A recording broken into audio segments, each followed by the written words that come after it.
Hey there, I'm the MadCatster. Am I glad to see you here? Well, we have some updates in the Illuminaughtii versus Oz lawsuit. There's a motion to dismiss that was heard. There's a response. And there's an interesting decision from the judge. We're going to talk about it. You know me, I've got the deets and all the receipts, so buckle up and let's go.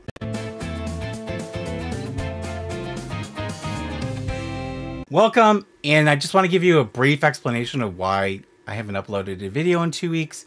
For the last 2 weeks, I've literally been in court every single day and sometimes driving for hours at a time. I have been exhausted, and Sybil is upstairs. Cedric is here with me. Sybil's feeling fine too. She's actually still doing good. She's just, I think, tired and she's in bed, and I tried to get her to come down. Maybe she'll come down in a little while. At the end of the video, I'll be thanking a bunch of people for Amazon, so stay tuned for that. So let's talk about what's happened in the Illuminaughtii lawsuit since the complaint was filed, or actually the amended complaint, by Blair against Oz Media and Wonderstruck and Felix the Kit Kat. So Oz filed a motion to dismiss, seeking to dismiss the complaint, saying that, basically it's baseless. We're going to review the motion to dismiss right now. And just so you know, we're not going to cover like all of the legal argument part of it. We're just going to really go over like the facts that they state of why this should be thrown out. And then we'll look at Blair's response. And a little bit after that, we've got the judge's interesting decision. So let's get going.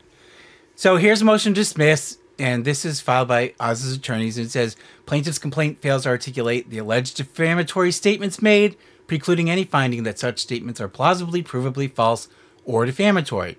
The amended complaint further fails to identify any confidential or proprietary information that was misused by defendant and is therefore similarly defective.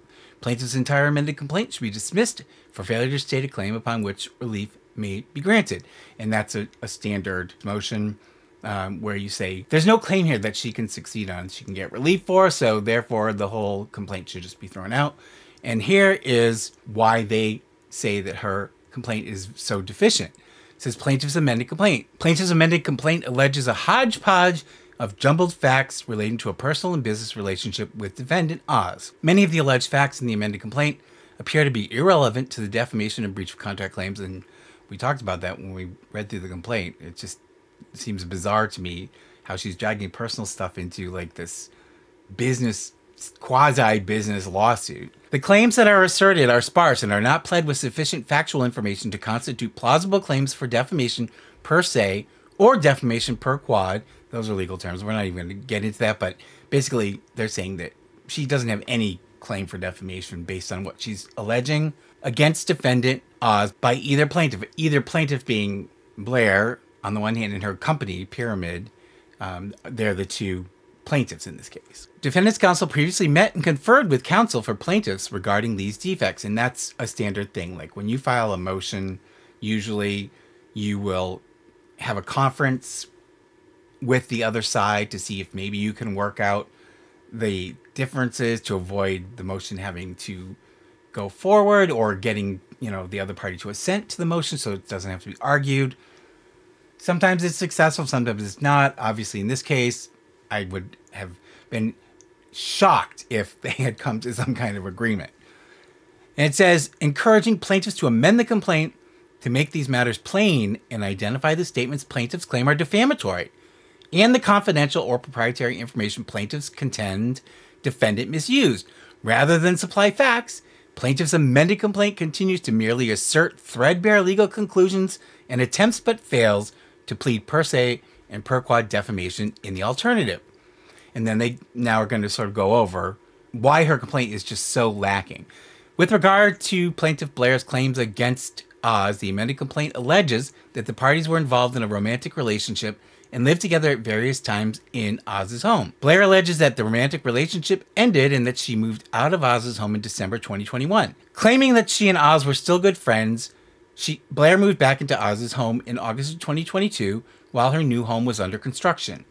Blair alleges she began seeing a new person romantically over the Christmas and New Year's holiday, presumably in 2022.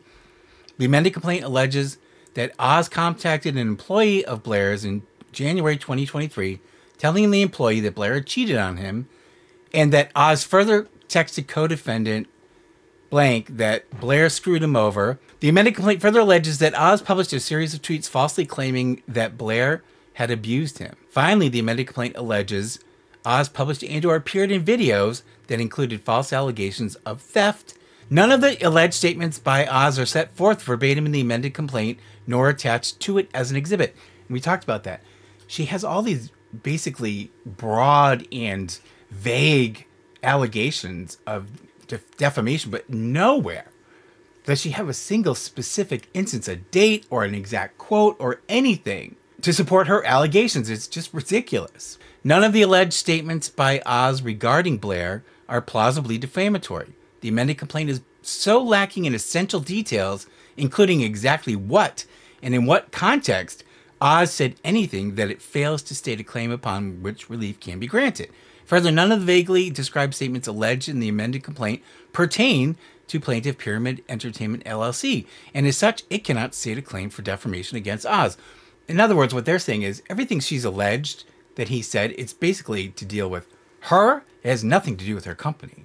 And that's also like with the breach of contract claims. It's kind of bizarre to me and ridiculous that how are they breaching contract when all of this stuff that's been discussed so far is all personal stuff. It's not business related, other than they're alleging that Oz contacted one of Blair's employees. Other than that, there's nothing business related in what she's claimed. Plaintiff's amended complaint and each purported cause of action therein should be dismissed for failure to plead claims for which relief may be granted. And then, the legal argument goes on, and I'm not going to go through all that because I don't think we really need to cover that. We're getting the gist of what their argument is that basically she's providing no detail, and so the court should dismiss her complaint. They also included this section, which I agree with, because now remember, she had filed a complaint, then she filed an amended complaint, and that's what we had discussed was the amended complaint. They're asking the court now that further leave to amend should be denied. They're saying, don't give her another chance to revise her complaint because she's already had 2 shots at it. If she can't get it right after the second one, the amended complaint, then why should she continue to get chances? It's like, what are we going to do? Keep letting her try until she finally gets to where it might be something that the court could act on? That's kind of unfair to Oz because she's the one filing the lawsuit. She should have her stuff together and her facts together, and she should have alleged all of that with specificity when she first filed her complaint. And they say, plaintiffs have already amended their complaint and should not be granted further leave to amend, whereas here, they have and continue to fail to plead plausible claims based on facts, rather than threadbare legal conclusions. And they say, wherefore, Oz prays the court dismiss plaintiff's amended complaint for failure to set forth any cause of action for which relief may be granted. I totally agree with that.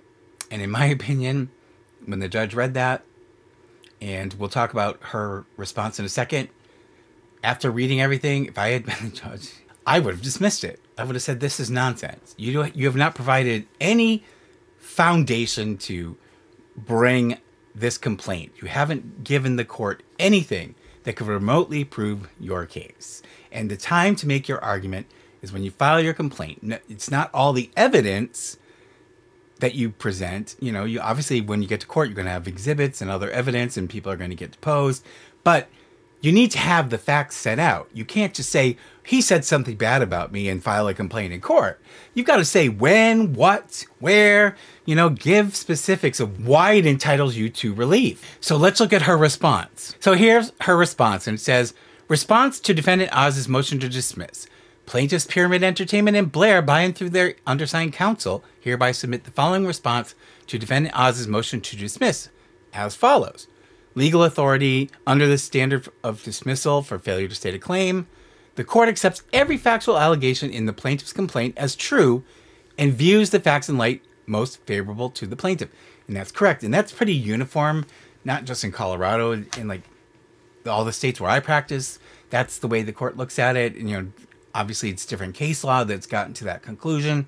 But basically what it says is you give the benefit of the doubt to the plaintiff and let them have the opportunity to argue their complaint and make their case in court, and then let either the judge or the jury decide whether or not they've proven their case.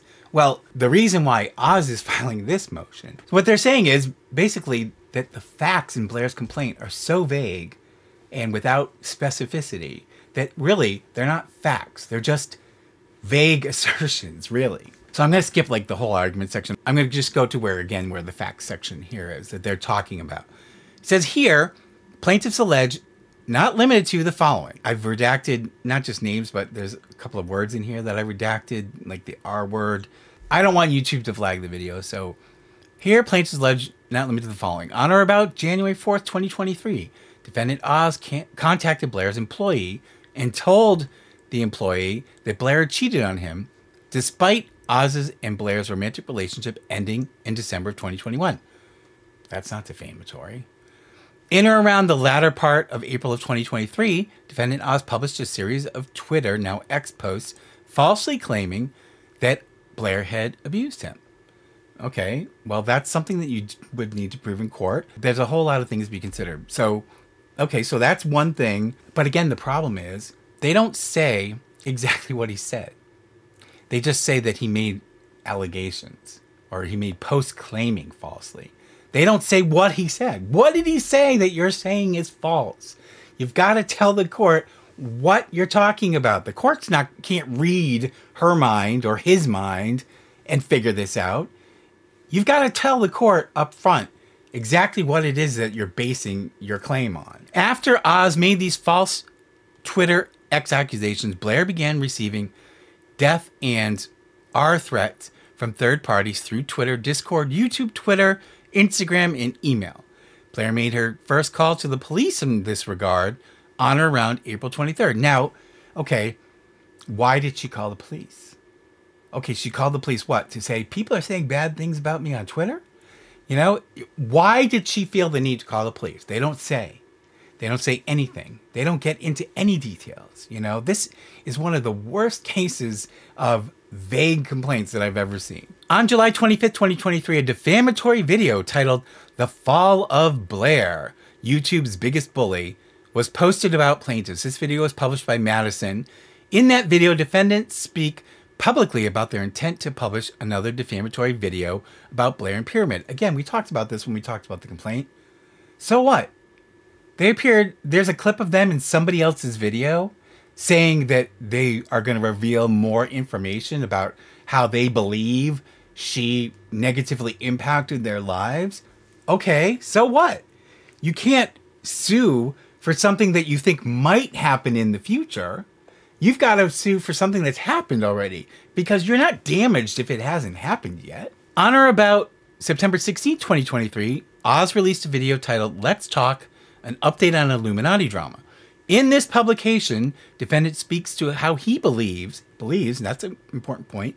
Defendant speaks to how he believes the video will be used in a courtroom and includes false allegations of theft and abuse. Well, I didn't hear him allege anything about theft. I can't recall anything like that.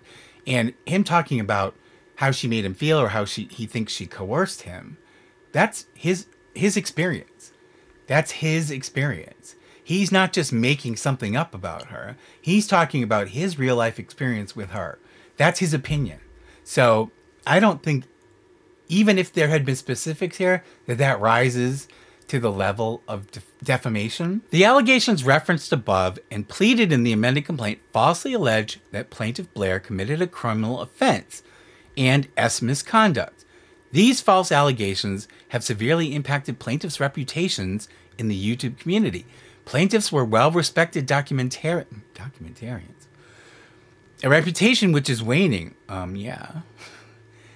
Yes, but not just because of this. I mean, basically, she's been ripped apart by people all across the media. A reputation which is waning, if not all but destroyed, due to defendant Oz's actions. Well, I think that's going to be a little hard to prove that he single-handedly damaged her brand. And again, how? Exactly how? You know, what did he say?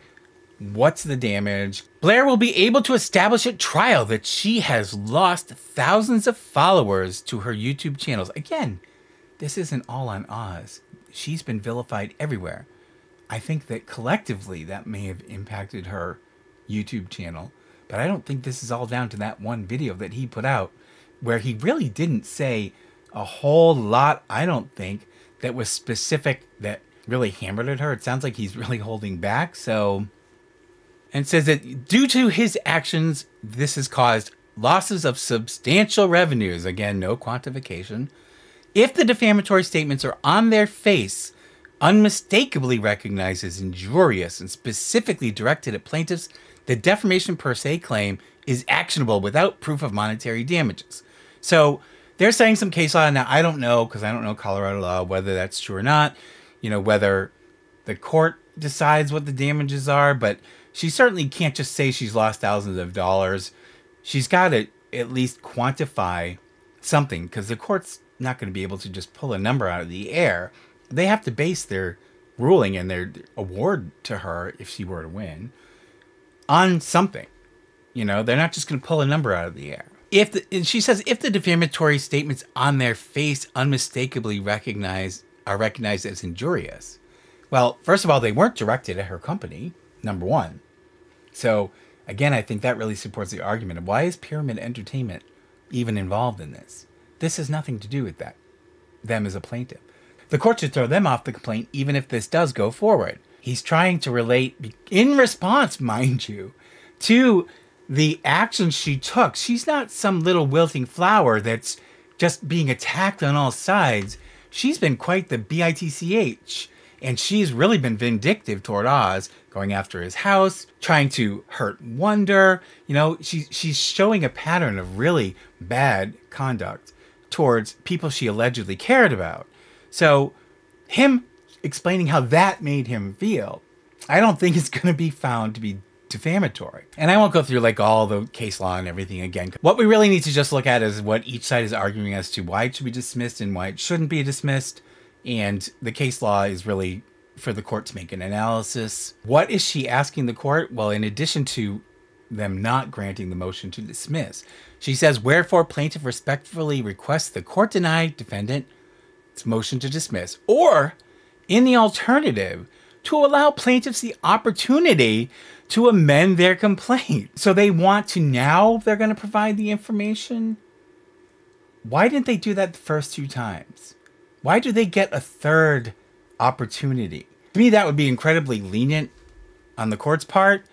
So let's find out now. Oz filed a reply to this, and then we'll look at the judge's decision, which I don't really completely agree with, but you'll see what I'm talking about. So here is Oz's reply to that opposition to his motion to dismiss. And it's short. Defendant Oz reply in support of motion to dismiss. Okay, so he's basically rebutting what she's using in her opposition. Defendant Oz, by through counsel, replies in support of his motion to dismiss the amended complaint. Plaintiff's response to the motion to dismiss cites outdated case law. They're saying that the case law that she's citing is outdated. So when you use case law in an argument to the court where you're citing what we call precedent, you need to be sure that the case law from the court's decisions that you're using is still up to date. Because in our judiciary, the law evolves. We have what's called the common law system. So, you know, there are statutes on the books, but then there's basically the law, which is the court interpreting statutes and other aspects of our governance. In our evolving judicial system, case law changes, and it can change the way courts interpret certain laws. And they're saying that the case law that Blair cites to in her opposition is out of date, meaning that it's no longer relevant because the court's made rulings since that basically make it irrelevant. And that's not a good look for her attorneys. And what they're saying is what she's using predates, there's this, I guess, this Colorado Supreme Court decision, which basically negates the decision or the interpretation that she used, that she cited to in her opposition. Plaintiff's response to the motion cites outdated case law authorities predating the Colorado Supreme Court's Warren versus Hall re-articulation of pleading standards, requiring a plausible claim for relief based on facts rather than bald legal conclusions. Plaintiffs cite Warren, so they did cite to this Supreme Court decision, but they failed to address or recognize its central holding, meaning basically the crux of the decision, what it basically says when you put it into a nutshell, okay? They're saying that although she talked about part of what the court discussed, they didn't really include the ultimate conclusion that the court came to. And they're saying that She continues to fail or refuse to plead any actual words written or spoken by defendant Oz, but merely set forth legal conclusions that unidentified words were defamatory.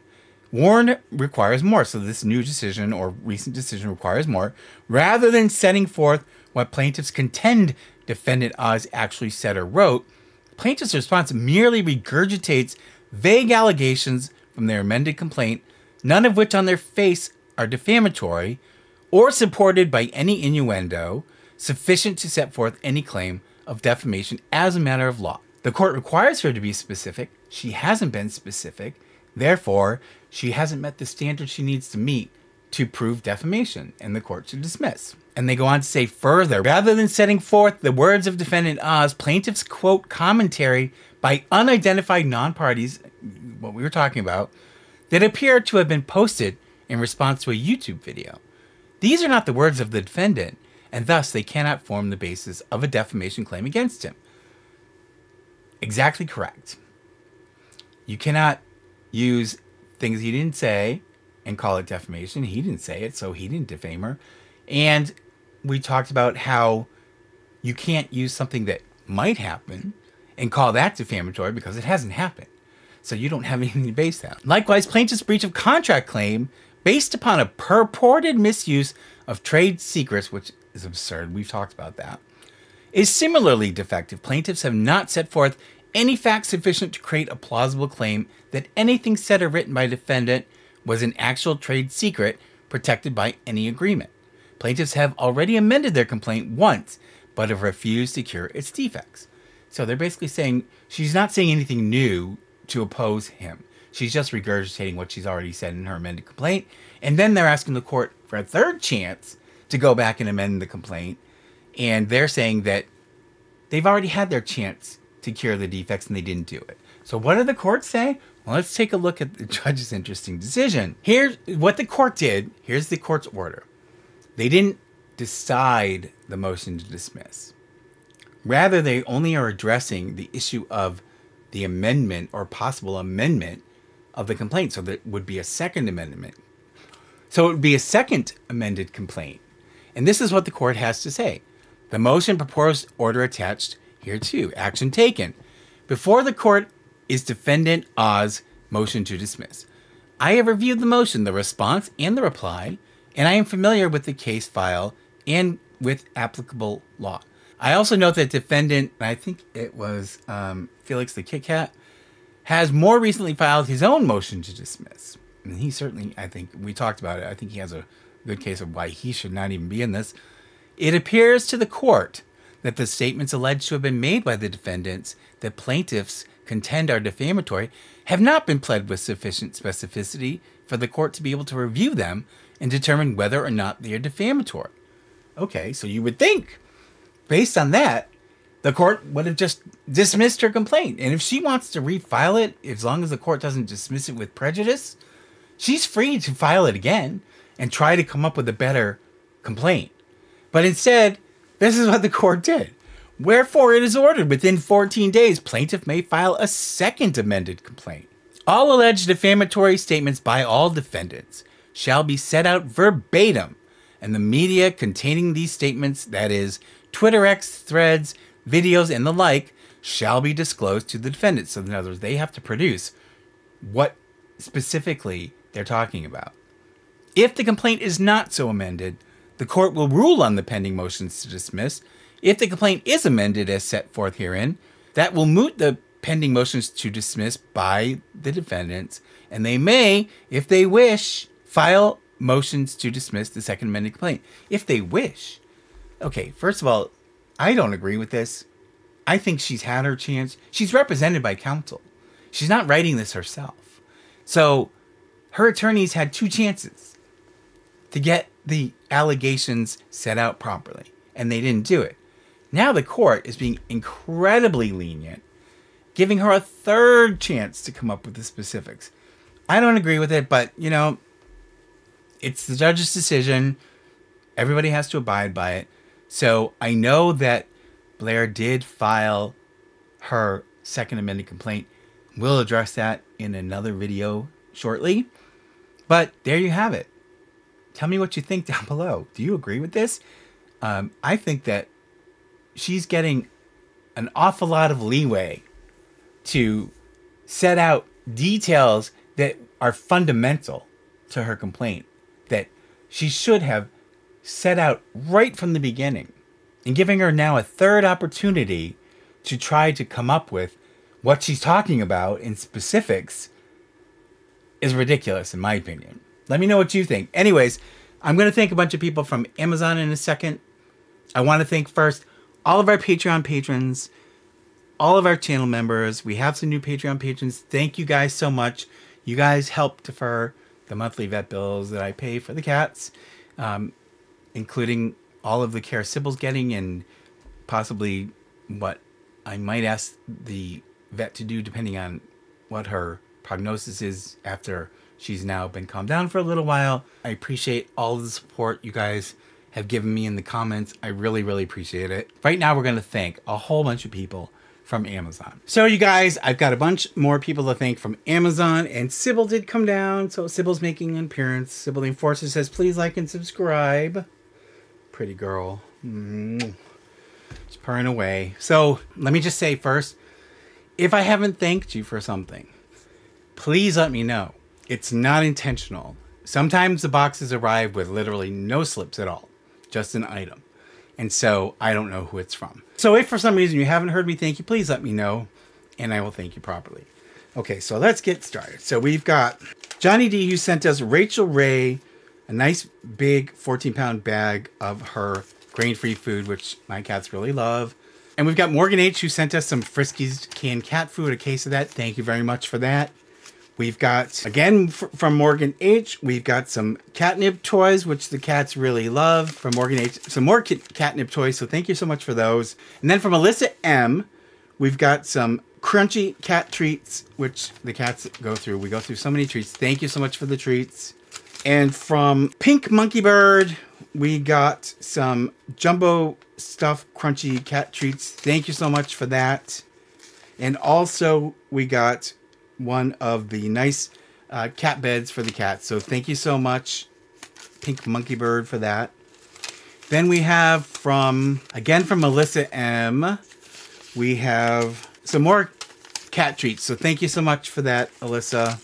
And then from Morgan H, who has 8 cats of their own. So you know what it's like. We got some catnip toys, and they also sent us, we got a whole bunch of catnip toys from Morgan H. Thank you so much, Morgan, for that. Then from Megan T, we got a cat window seat. Thank you so much. I love those things, and the cats love them.